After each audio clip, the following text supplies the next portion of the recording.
Singapore prides itself as being a meritocratic nation, which means that every individual is rewarded regardless of social rank, job position, higher income, or prestige.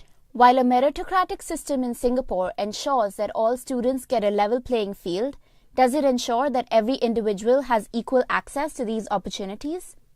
While the school may provide you with certain advantages and certain opportunities to pursue your interests in whatever field, at the end of it, if you do not have a financial capability or what the school will deem as your academic grades to qualify, then you do not get the same access to these opportunities.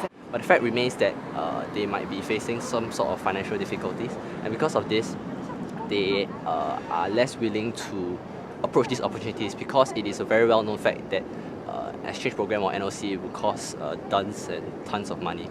Professor Jason Tan from the National Institute of Education further explains this notion.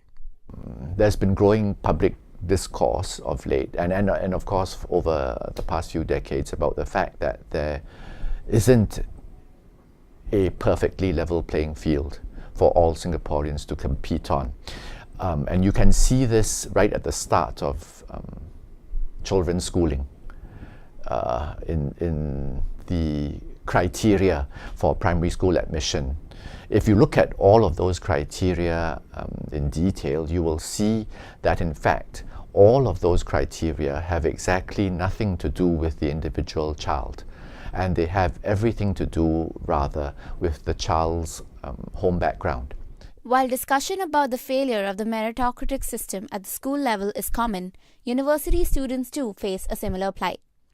Singaporean universities offer ample opportunities to students to gain exposure through programs such as student exchange, summer school, and the NUS Overseas College. Studying in prestigious foreign institutions on a student exchange or working in startups in the Silicon Valley through the NUS Overseas College would give participants an edge over other students. However, these programs have an exorbitant price attached to them that many deserving students might not be able to afford. For my case, I actually applied for exchange a few semesters back, and I got it, but I in the end had to reject it because I didn't have the time to come up with 15K by myself, so that was quite sad, and I think there are a lot of students in my position as well. For what I didn't go for NOC or SEP is because that I have to do tuition because I pay for my own school fees.